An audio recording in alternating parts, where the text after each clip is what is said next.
posso estar falando errado, os números, mas 95% dos atletas passaram dificuldade na infância. Mas só abrindo um parênteses agora aqui, eu acho fundamental, na verdade, essa parte que você falou. Não é se vitimizando. Não. Você está contando a sua realidade, que é a realidade de muitos, da maioria, na verdade. Alguns até muito mais do que eu. E as pessoas não gostam muito de tocar nesse assunto, porque gostam de vender já o cara pronto. Sim. Quando ele chega, aquele cara que já está no time grande, já está. Mas o processo até chegar ali, ele é árduo. Exatamente. E eu acho legal falar, eu acho que não tem que abdicar de contar a sua história. Porque é bonito, cara. É bonito porque depois que você chega, atinge outras coisas que você não imaginava, tu vai olhar lá atrás e vai falar, caraca, o menino com o pé sujo lá atrás, jogando no morro. Pô, e hoje eu tô jogando no Maracanã. E eu acho que isso aí te deixa até maior. Com certeza. Porque, pela trajetória que você teve, né? Tudo que você teve que passar e você não desistiu. Exatamente. Você e muitos, né? E eu posso falar de boca cheia, porque eu ter virado profissional não foi tão simples assim, por causa do meu tamanho. Tem que se preparar mais, né? Eu tinha que estar sempre na frente dos outros. Né? E graças a Deus, assim, o Volta Redonda eu conseguia fazer isso. Porque no Volta Redonda, por ser um time regional, um time da cidade, no Campeonato Carioca especificamente, iam-se muitos jogadores ali, aquele contrato de 3 meses, os caras tinham passado por vários clubes. Vou te dar um exemplo, o Túlio Maravilha. Túlio Maravilha, consagrado, Botafogo, Seleção Brasileira e tal.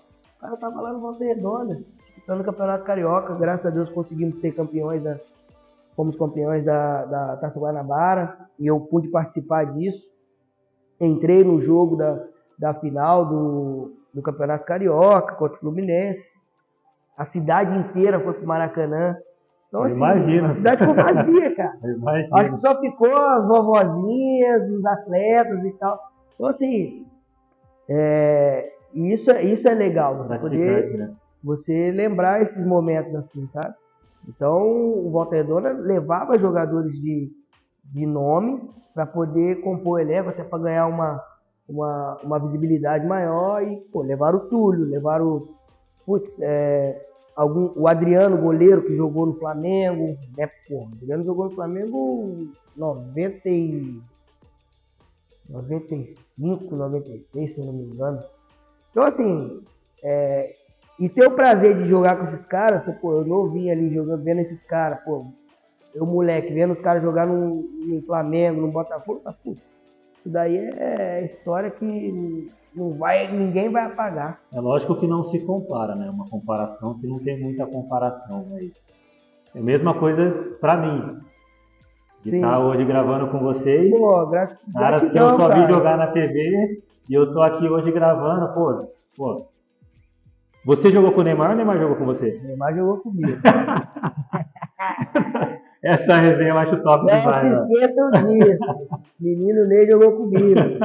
Até porque quando ele subiu, eu já estava anos luz. Quando o Neymar subiu, eu já tinha 5 anos de profissional. Sim. Mas aí, Volta Redonda foi a primeira parte. Aí veio o Vasco. Aí concretizou um pouco do que as pessoas falavam na cidade. Eu tive que sair do Volta Redonda meio que brigado e tal, por uma liminar e aquela coisa toda que o Volta Redonda não queria liberar, né? E aí acabei saindo dessa forma negativa, né? Foi bonito enquanto você esteve lá, mas na hora de sair foi conturbado. Na hora de sair foi conturbado. E aí eu saí do Volta Redonda, vou pro Vasco. E aí eu chego no Vasco, eu tinha idade ainda de juniores, com 18 anos. E aí fico nos juniores com um contrato profissional. E cara... Aí entra o tal de Renato Gaúcho também na sua vida, né? O Renato é a segunda parte do Vasco. Que aí, a gente... eu fico no juniores 2 anos. E aí a gente joga Campeonato Carioca, joga Estado de Guimarães, não sei o quê. Naquela época existia a Copa TV Cultura, não sei se vocês vão se lembrar. Eu lembro. Que era meio que o Rio São Paulo. Cara, a gente foi jogar Jogamos 2 jogos em São Januário, um contra o São Paulo e um contra o Palmeiras. E o profissional, e fazia preliminar, e o profissional no segundo tempo passava dentro do campo para ir pro vestiário. E putz, numa dessas o Renato passou, aí ele já vindo de longe, aí ele passou, já estava dando uma rabiscada. Aí quando ele chegou mais próximo, calhou da bola cair na linha de fundo, assim, o cara veio dar o bote, um rabisquei até com perigo de gol. Aí ele olhou assim, aí bateu a palminha, não esqueci disso até hoje, cara. Bateu palminha, beleza. Putz, aí... Cresceu, né? Cara, agora ninguém vai falar mais nada, estou errado. E aí continuei jogando bem e tal. Aí acabou o jogo. Aí na semana na semana seguinte, o profissional jogava no domingo, na terça-feira se apresentava, só que alguns iam para o regenerativo e outros faziam um coletivo. Só que a maioria das vezes faltava jogador da posição. E aí, tipo assim, vamos supor, os 11 profissionais que não entraram no jogo, e mais os que entraram 10, 15 minutos, os caras participavam. Então ficava o time profissional e o outro time para fazer o coletivo para complementar, era meio catadinha assim e tal, sim. sobrou pra ali. complementar. E aí ele precisava do meia, cara. Aí tá aí, graças. Rapaz, parece que é tudo, né? A gente não entende, mas a gente vai trabalhar de Deus, né? A gente vai pensando e contando, você vai lembrando. Cara, eu morava na concentração, porque eu era de Volta Redonda, então não tinha como eu ir voltar. Aí eu morava na concentração, embaixo lá da arquibancada, São Januário. O vestiário do profissional era embaixo na escadinha assim, embaixo da concentração, do alojamento. Eu falei, putz, aí o cara vai lá, ó, bate na porta lá e pô. Era mais ou menos isso aqui, ó. Sabe? Esse espaço todo aqui. Depois você mostra o espaço aqui. Pra galera ter mostrar pra vocês daqui a pouco. E aí tem o banheiro e tal, e pô, um monte de bicama. Uma em cima da outra, uns armarinhos, bem minúsculos. E aí o cara vai lá, o supervisor da concentração vai lá, ó. Ô, Matos. Já era Matos, não era Micão mais não. Mas já era o Matos Show ou não? Não, era Matos ainda, era Matos. Porque o Eurico tinha mandado tirar os nomes dos apelidos, né? Tudo. E aí ele falou, ó, Renato pediu pra você descer lá. Putz, a perna já bambeou, o coração acelerou. Falei, e o Renato Gaúcho essa resenha mesmo? Ali tem história, hein, mano? Tem. Putz, o cara conseguiu uma entrevista com ele ali. Ele tem história pra caramba. Né? Goleiraço. Paizão. E aí desci, aí, né, vou dar uma resumida, aí ele, me falou, ó, ô garoto, vai treinar no profissional hoje aí, tá precisando do meia e tal. Pô, bem curto e grosso, né? Pô, pra não dar muita moral, né? Aí, pô, foi onde começou. Aí comecei a treinar, aí arrebentei no treino, aí depois teve uma outra oportunidade, aí ele me chamou de novo, e aí fui indo, na linha. Aí tinha vezes que ele não chamava, aí tinha vezes que chamava. E aí, cara, ele começou a me chamar para treinar, para fazer, tipo assim, não é um cobaia, mas eu treinava pro Ives me marcar. Porque ia jogar, por exemplo, contra o Fluminense. Então tinha um meia canhoto, se eu não me engano, agora era o Thiago Neves. Simulando uma eventual confronto, né? Exatamente. Putz, o Ives passava mal comigo, desculpa aí, Avesão, tamo junto, mas era ruim de você pegar. E eu tinha jogado contra ele. Achava? O Renato parava o treino toda hora. Tem que pagar assim, não tinha como pegar, não. E aí eu ficava simulando isso, eu fui ganhando espaço assim, né, para mostrar meu trabalho, né, para mostrar meu talento. E aí calhou o Vasco ia jogar no meio de semana pela Copa do Brasil e no final de semana teria o jogo. O Vasco jogou 3 jogos contra o Flamengo, para resumir. 2 pela Copa do Brasil e 1 pelo Brasileiro. Então numa quarta era Flamengo pela Copa do Brasil e o Valdir Papel foi expulso.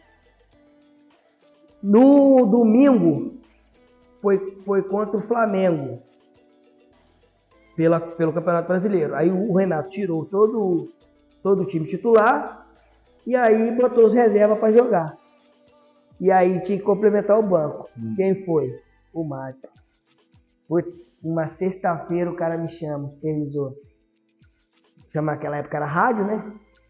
Não era rádio não, era celular ainda. Me chamou, me ligou, falou, ó, preciso que você venha aqui no meu escritório aqui rapidinho, pra falar com você. Eu falei, pronto. Você mandado embora. Deu ruim. Deu ruim. Aí eu era casado com a minha primeira esposa na época, liguei pra ela e falei, ó, o rapaz tá me chamando aqui, eu vou lá ver o que vai acontecer e tal. Eu já tinha falado que ia pra Volta Redonda, porque eu não imaginava. E aí, putz, chego lá, um montão de bolsa assim, eu falei, fala, senhor Nilson, tudo bem? Tudo bom? O que eu vou ver aí? Não, pega suas coisas que você vai concentrar hoje no profissional. Pega suas coisas e já ficou gelado já. Nossa senhora, eu falei, sabe aquela balde de água fria assim que você fala assim, puta, meu sonho tá começando a derramar. Aí eu falei, não é possível. Sério, pega que você vai concentrar 10 horas na concentração do profissional. Aí, fui. Cheguei no quarto lá, putz, fizemos uma festa, a molecada feliz pra cá. Sério, baixou não sei o que aí, pai. E gritamos, fizemos maior ué, né? Porque, porra, a gente convivia junto dentro do quarto, e saía pra treinar junto, andava no ônibus. De todo mundo, né? Pô, é praticamente isso. E, cara, quando eu fui convocado pra jogar contra o Flamengo no Maracanã, falei, putz, ali foi o ápice, assim, Aí fiquei no banco, aí eu entrei, 23 minutinhos, ainda faço um salseiro ainda, aí eu bato uma bola que quase que eu faço gol, cara, eu entro pela lateral direita assim, ó, aí eu driblo o Juan, aí entro, aí tiro aqui e bato, aí o Bruno defende, já era o Bruno. E o Juan? Aquele Juan? Juan, lateral esquerdo. Que jogou no São Paulo. Sim. Aí defendeu, só que espalmou e o Jean, não sei se você ouviu falar, se você conhece o Jean Totomeri, que jogou no Flamengo também. Vagamente. Ele fez um gol, o Lourinho, do olho claro. Aí ele fez o gol, e aí naquela época passava aquele cara do Tô Doido, lá do Jornal Total lá, e ele começou a imitar, e putz, aí dali nunca mais desci. Aí dali eu permaneci no profissional, e aí comecei a ir para os jogos, aí fui para o segundo jogo da Copa do Brasil, né, o Vasco acaba perdendo o título, e aí mas eu tenho a medalha lá. Tem. Foi vice, mas eu tenho. E aí, cara,